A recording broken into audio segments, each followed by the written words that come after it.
días, 13 horas y 58 minutos para las elecciones del 2 de junio. Y en la presidencial, tenemos el relojito de la presidencial también de una vez. ¿Lo podemos poner, por favor? 160 días. Tú me dices cuándo. Ahí está.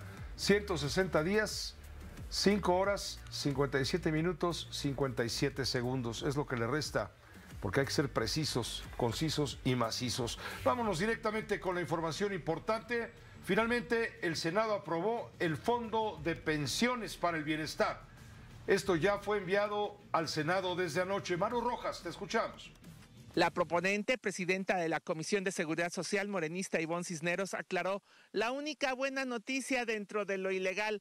No prescribe ningún cobro de cuentas de Afore cuando en el pasado, a los 10 años, no reclamada una pensión, se iba en automático a las instituciones IMSS o ISSSTE. Hoy se irá a un nuevo fideicomiso que, en cuanto el Senado lo apruebe, autorizará confiscación de recursos, pero no el beneficio del 100% de pensiones para los trabajadores aún. Con relación a los recursos de las cuentas inactivas, se garantiza que ya no haya incumplimiento de las Afores para su entrega a las instituciones de seguridad social, como hasta hoy ha sucedido, y además se garantiza la imprescriptibilidad del derecho a las y los trabajadores, así como de sus beneficiarios, a reclamar los fondos en cualquier momento, incluyendo los intereses generados. Morena y sus secuaces les acaban de meter la mano en el bolsillo y les sacaron su dinero.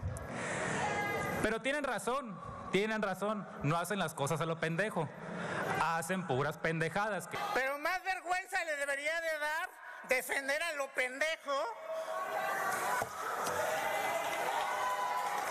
a la oposición, al PRI, al PAN y al PRD. Porque en Morena no hacemos las cosas a lo pendejo.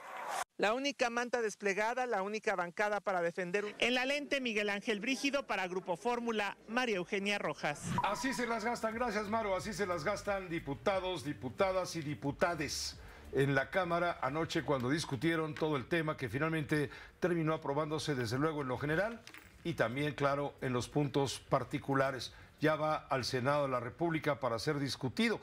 Y luego en el Pleno del Senado, el jueves se va a discutir y se va a aprobar justamente esta reforma presidencial que crea el Fondo de Pensiones para el Bienestar. No se van a confiscar los ahorros de los trabajadores, dice el bloque oficialista, concretamente César Cravioto. Categóricamente decimos que el recurso que se va a recuperar de las Afores va a ser para las pensiones de los trabajadores, para ningún programa social, para ninguna obra pública, menos para el gasto corriente del gobierno. Va a ser para incrementar las pensiones de los propios trabajadores.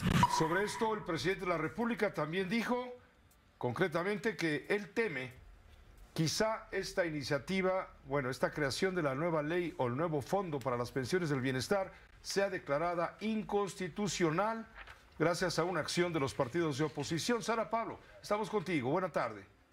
¿Cómo estás, Pepe? Muy buenas tardes. El presidente Andrés Manuel López Obrador, luego de que la Cámara de Diputados aprobó esta reforma para crear el Fondo de Pensiones para el Bienestar, calificó como silicatos a quienes se oponen y consideró que no hay elementos para declarar inconstitucional esta reforma. El jefe del Ejecutivo reconoció que en la oposición seguramente van a recurrir a la Suprema Corte de Justicia. Sin embargo, él insiste en que no hay ningún fundamento para que la invaliden desde la Corte. Confió en que el 1 de mayo, Día del Trabajo, se pueda dar la buena noticia de que las pensiones están garantizadas y se van a incrementar. No hay ningún fundamento para declarar inconstitucional la ley, solo la fobia de algunos ministros de la Suprema Corte en contra de lo que nosotros representamos. Pero si se actúa legalmente, no hay fundamento. Y bueno, pues insiste el presidente López Obrador en que esta reforma es para corregir todo el daño que se causó en el periodo neoliberal, concretamente con las reformas que impulsaron los expresidentes Ernesto Zedillo y Felipe Calderón. Dijo que existe una campaña en la que sus opositores aseguran que se quiere robar las pensiones de los trabajadores. Sin embargo, pues esto es para crear justamente este fondo con el fin de que los trabajadores tengan un mejor monto a la hora de jubilarse. Que es un derecho que tienen porque trabajaron muchos años y que era una pensión raquítica por esas modificaciones a la ley de pensiones que hizo Zedillo y Calderón. Y ahora lo que queremos es que sean mejores las pensiones de los trabajadores. Y todavía estos sindicazos se atreven a oponerse a estas acciones en beneficio de los trabajadores y además de mentir y de defender a ultranza sus intereses, nada más que no pasarán porque ya el pueblo de México ha dicho basta. Y eso es muy importante, muy importante. El presidente dijo que las reformas de los gobiernos anteriores significaron privatizar también el manejo de las pensiones y por ello ahora las administradoras de estos recursos que no han reclamado mayores de 70 años pues están intentando administrar justo estos recursos pero quedarse con las ganancias y hasta ahora de 40,000 millones de pesos únicamente han regresado al Seguro Social 1,000 millones y por ello también las resistencias. El reporte que tengo, Pepe. Muy completo, Sara Pablo. Gracias, buena tarde. Buenas tardes. Bueno, ya entonces queda claro, pasa de diputados a su discusión, debate y seguramente aprobación la ley que crea el Fondo de Pensiones para el Bienestar, a iniciativa del presidente de la República, a través, claro, de Morena y sus aliados. Ahora, al revés, de la Cámara de Senadores llega a la Cámara de Diputados para su discusión y análisis. Por supuesto, llegan dos importantes iniciativas presidenciales también, la Ley de Amparo y la Ley de Amnistía. Maru Rojas, estamos contigo. Tengo entendido que los diputados de Morena y sus aliados ya aprobaron en comisiones el tema del dictamen para la reforma de la Ley de Amparo. Estamos contigo, Maru. Buena tarde. Lo dices bien, Pepe, muy buenas tardes, te saludo con gusto.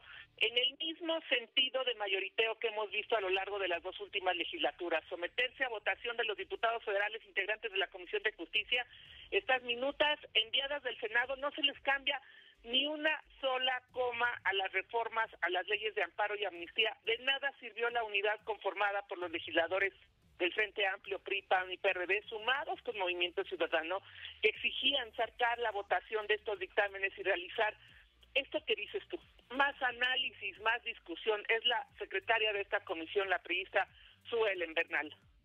Nuevamente se quiere legislar al vapor.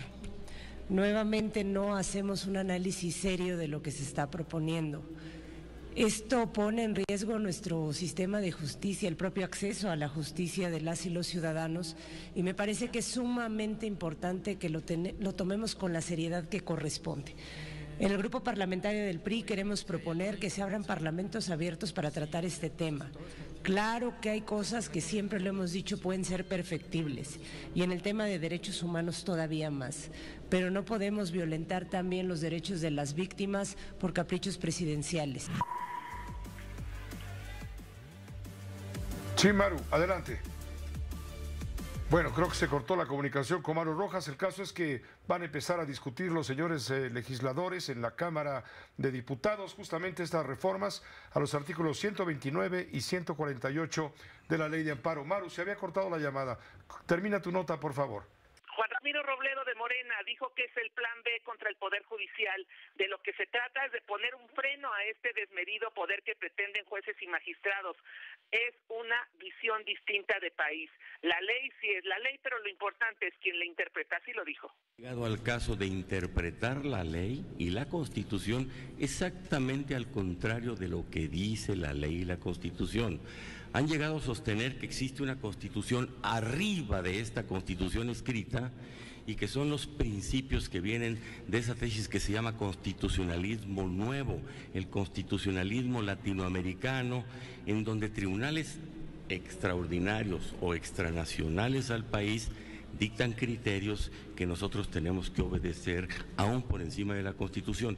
Esas dos visiones distintas de entender la impartición de justicia son muy importantes, están presentes aquí en la Comisión, están presentes en el Pleno, están presentes en el Congreso y en todo el país en este momento.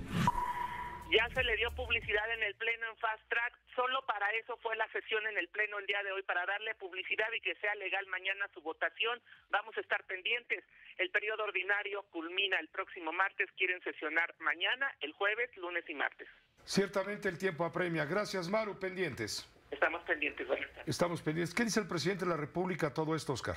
Al respecto, sobre la ley de amnistía, dijo muy temprano que la aprobación de la misma va a ayudar a romper pactos de silencio. También permitirá, dice, obtener información para esclarecer, y citó como ejemplo casos como el de los estudiantes desaparecidos de Ayotzinapa. Esto fue lo que argumentó el presidente en defensa de la ley de amnistía. Y aprovecho para que se difunda el que va a haber posiblemente esta ley, para que el que quiera ayudarnos en el caso de Ayotzinapa y en otros casos nos apoye. Seguramente hay información en todos los casos. Cuando se trata de un asunto de justicia, de darle tranquilidad a familiares de fallecidos, desaparecidos, un asunto humanitario. Es lo que dijo el presidente de la República sobre el tema de la ley de amnistía. También le comento en los hechos de la política y la violencia previo a las elecciones del 2 de junio, que hoy un grupo armado atacó a otro aspirante a cargo de elección popular. Atacó el domicilio del candidato de Movimiento Ciudadano a la presidencia municipal de Amanalco de Becerra, en el Estado de México. Él se llama Arturo Lara de la Cruz. Fue herido en una rodilla. Leopoldo Espejel, buena tarde. ¿Cómo estás, Pepe? Efectivamente, muy buenas tardes. Esta madrugada se registró este ataque a la vivienda del candidato emesista al municipio de Amanalco en el Estado de México. De acuerdo con los primeros reportes, pues un grupo armado abrió fuego en contra del domicilio de este candidato ubicado en la comunidad de Rincón de Guadalupe. De hecho, Pepe, antes de retirarse, abandonaron una cartulina en la que le piden a Arturo Lara de la Cruz que abandone la contienda electoral. Él resultó, Pepe, lesionado por un proyectil de arma de fuego en una pierna y fue trasladado a un hospital donde al momento pues se desconoce su estado de salud. Decirte, Pepe, que pues el año pasado, en enero, asesinaron a Miguel Ángel Lara de la Cruz, síndico de Movimiento Ciudadano y hermano de Arturo. Él fue hallado muerto en un vehículo sobre la carretera Ludianos-Temascaltepec, a la altura del municipio de Zacazonapan, en la zona sur del Estado de México, junto con otros dos cuerpos. Hasta este momento, Pepe, se desconoce quién o quiénes habrían atentado contra la vida de este candidato. Se inició una carpeta de investigación correspondiente y, de hecho, Pepe, tuvo lugar también una reunión en la que participa el gobierno del Estado de México, la Fiscalía Mexiquense y la Secretaría de Seguridad para coordinar las acciones que van a mantener de seguridad previo a la contienda electoral para cada uno de los candidatos que puedan solicitar estas medidas de seguridad adicionales, Pepe. Muchas gracias, Leopoldo Espejel, por la información. Buenas tardes, Pepe. Gracias, buena tarde. Me permito entrar en comunicación en este momento con Guillermo Valencia Reyes. Guillermo Valencia, Memo Valencia, es el dirigente estatal del PRI en el estado de Michoacán. Él informa que el candidato de PRI, PAN, PRD, Lorenzo Martínez, por el ayuntamiento de Zacapu, determinó abandonar la candidatura luego de recibir amenazas. Guillermo, muchas gracias por tomar la llamada. Muy buenas tardes. Pepe, muy buenas tardes, con gusto saludarte. Gracias, Guillermo Valencia. Dinos qué pasa. Lo amenazaron y le dijeron, bájate, lárgate, no te queremos aquí, y él de plano se va de la contienda. Es un tema complejo, Pepe, sin duda vinculado al tema del crimen, de amenazas. Yo soy muy respetuoso, el candidato, aunque es de la coalición, es siglado por el Partido de la Revolución Democrática. Muy temprano tuve comunicación con el dirigente estatal del PRD, que me hizo saber pues la decisión del candidato. Mañana tendremos una reunión con las dirigencias de los tres partidos, Cuquita del PAN, Octavio Campo del PRD y un servidor, y vamos a fijar una postura al respecto después, pero bueno, lamentable el escenario de violencia que vive el Estado, no hay normalidad democrática, este es un candidato más que se suma, el PRI no registró candidatos en 3 municipios por amenazas del crimen organizado, no hubo ni siquiera planilla, hubo planillas desiertas, y una candidata más no podrá hacer campaña de un municipio que, bueno, me reservo el nombre por las mismas amenazas, pero hicimos un análisis de riesgo y en el mismo queda manifiesto que, bueno, pues corre riesgo la vida de la misma. Exacto. Hay más aspirantes quienes están en la misma situación, están pensando, al ser amenazados, retirarse. Sí, de hecho tengo yo como partido, como PRI, ese municipio no haremos campaña y tengo al menos 5 candidatos más que están valorando renunciar o de plano no hacer campaña en lo que es el Estado, solo candidatos del PRI, más los candidatos de otros partidos. Te repito, el candidato de Zacapu, aunque es candidato de la candidatura común PAN, PRI, PRD, era siglado por el PRD, pero el PRI tiene al menos 5 candidatos en la misma situación. Te agradezco mucho, Guillermo Valencia, que nos hayas permitido tener el contacto directo contigo para pulsar un poco la situación que prevalece en el temor de algunos aspirantes y que han recibido ciertas amenazas, y para que no sigan continuando, donde queda claro que el crimen organizado está imponiendo o intentando imponer las reglas en el proceso electoral. Gracias, Guillermo Valencia, por tomar la llamada. A tus órdenes, Pepe, con mucho gusto. Gracias, mucho gusto. Esto es para que le entendamos a cómo va el asunto del temor y del terror que prevalece en otros municipios. Es muy cómodo dar esta información desde la Ciudad de México, rodeado de ciertas condiciones de civilidad, entre comillas, pero yo quiero que escuche usted con fuerza, con interés, lo que ha dicho gente como Guillermo Valencia o lo que dicen gente de los partidos políticos en otros estados, donde hay municipios en donde las condiciones para llevar a cabo las elecciones del 2 de junio no son precisamente las más propicias. Ha habido mucha violencia también en Tabasco, en Jacona, en el estado de Michoacán. El cártel Jalisco irrumpió en Sinapecuaro, también hay graves problemas. Hubo un ataque balacera en la carretera que conduce de México a Tuxpan. En Celaya, Guanajuato, hubo un ataque armado que dejó 2 paramédicos muertos y la quema de una ambulancia en Celaya. Son algunos hechos de violencia que se han venido registrando en las últimas horas. También, por supuesto, la violencia en otros puntos de la República Mexicana. Y lo que está pasando en el mundo también se lo vamos a tener, por supuesto, con detalle, si nos permite, después de una pausa muy breve.